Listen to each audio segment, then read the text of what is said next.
Welcome.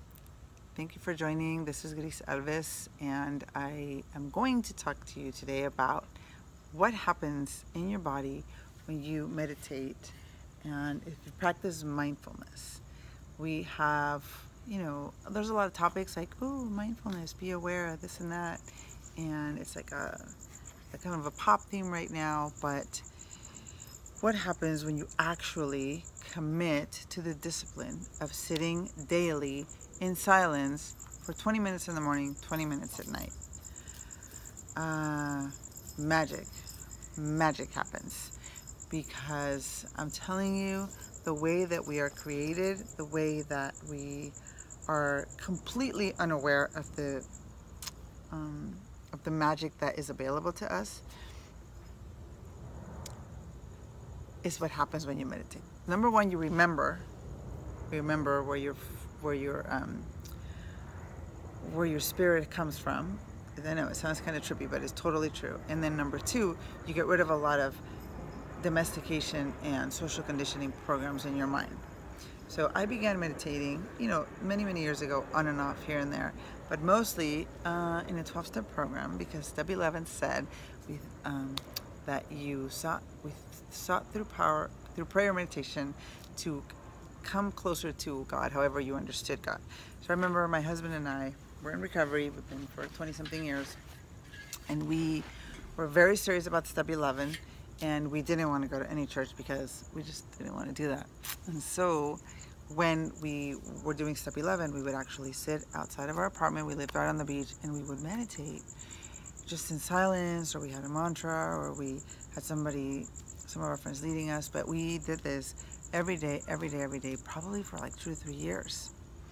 And I remember being so in touch with the colors of the plants and different sounds, or sensing the energy of other people, just being so in tune with what was going on. That's my little dog, Tequila. Tequila! Shh. Tequila's on the YouTube. And it was a time where I really wasn't paying attention to the fact that all of this sitting in silence and allowing space for your spirit to grow, or to connect with God, or to calm the nervous system down was happening. I didn't really say to myself, oh, it's because we're meditating every day for 3 years that I feel so amazing. People could tell. You guys, like, what's going on? What are you guys doing? You're so calm. And it was a really good time. We had problems, issues here and there, and we still had to work and pay bills and life, and but it was this sense of awareness. And I was, going to yoga as well. I remember telling my husband, it's like I come out of yoga and it's like, oh, you're just so much more aware of the pavement and the structure of things, and the tree over there, and that you're alive.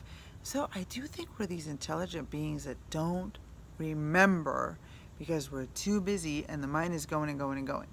So, a few years after we moved and I had the babies, and I kind of stopped meditating. We were going to church and you pray, or we'd go to some other, lots and lots of exercise, which was really good as well. And running, I started running like, ooh, Lord, mud runs, and just trying to get all of the, it's like an endorphin, right? You're chasing the endorphins. And it was a good time. But 12 years later, without meditating, I hit a wall. And I had a great job, an amazing husband, 2 badass kids that I love and adore, lots of friends, and I was just not feeling it, not feeling satisfied, So let's go to therapy, let's go to another retreat, let's go to some other workshop. We did this amazing hiking and backpacking trips, and those were always very good because there was a lot of silence in those. It wasn't like we sat there and started breathing, but it was hiking and walking in silence, and it is a meditation. We meditate all the time, we just don't really know. But after a while, I just realized what's happening. 3 years, of this, and I'm not feeling well. And a friend of mine directed me to start contemplative practices, which is meditation. So I started again. Oh yeah, I remember I used to do this years and years ago. So we would sit again 5 minutes at first, 15 minutes, 20 minutes, and then it was 40 minutes in the morning, and I began to crave it. Just get up, my little meditation cushion, light a candle, light some incense, and hit the bell, and then just start to breathe and notice the breathing. And of course the mind goes off to, there's the laundry, and I have to do this later, and am I going to get paid, and oh, I remember what that chick did to me, she's such a bitch, blah blah blah. And then it's like, wait, back to the breath. And so this is all that mindfulness meditation is bringing your attention back to the breath, bringing your attention back to where you're at, noticing your body, noticing where your feet are, where your arms are, that you have a skeleton and all these blood vessels and oxygen coming in and out, and you don't really have to do anything for your body to breathe. It just does it. I mean, the intelligence that's in there is amazing. So you come back to the breath, and next thing you know, 20 minutes are up, and big deal, nothing happened. But you're up again at night before you go to bed, and you do it again the next morning. And what began to happen to me is I would have these sitting sessions where I just felt this amazing sense of love and like a connection.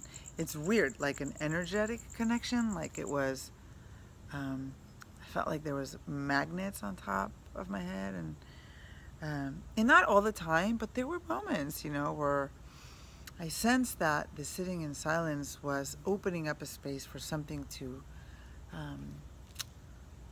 for like my soul to expand and to come up. And about 8 months into these practices, I began to talk to a spiritual director who was amazing. Her name is Felina Hertz. She has a gravity center in Omaha, Nebraska, and they teach contemplative practices and yoga. And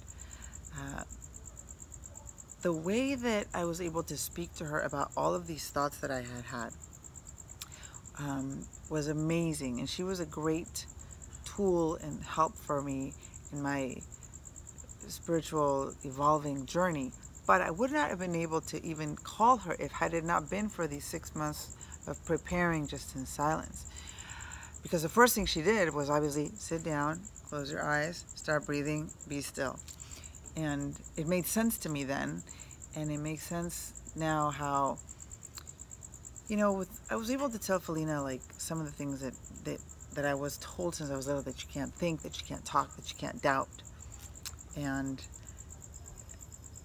her love and her listening and her obviously experience in all of this, I call it, I guess, spiritual direction, and the deconstruction of sorts that I had to go through was really, really hard.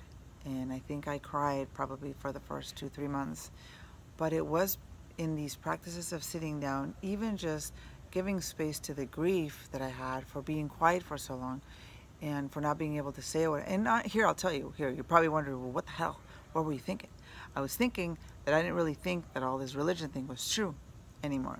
I don't think I ever thought it was 100% true.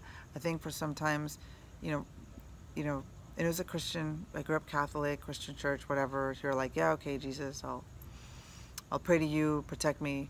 But when it came down to like all the things that my family or the church or even society, because we totally come from a Christian background, were telling me, I just thought it was bullshit, and I couldn't say anything. I thought, I don't think this is true. I don't really think you have to believe certain things in order to be connected to God. I don't really think people need to be so upset about not being holy all the time, because nobody can be that. That's just insane. These are just ideals that are, you can be the best you can be and accept and seek for help, but all of these belief systems, and I was deep in it by the time this happened, so, I thought, well, if I really tell them that I really think it's a bunch of BS, how they manipulate people about this tithing and no sex before marriage and all these, are you a sinner because you're gay? It just, to me, that was just not loving, not productive, very exclusive. And even though I had like this amazing nutrition program, and I was meditating and I was doing yoga and I felt great and my life was good, this like entrapment of lies was really, really, really like quenching my spirit. That's a good word.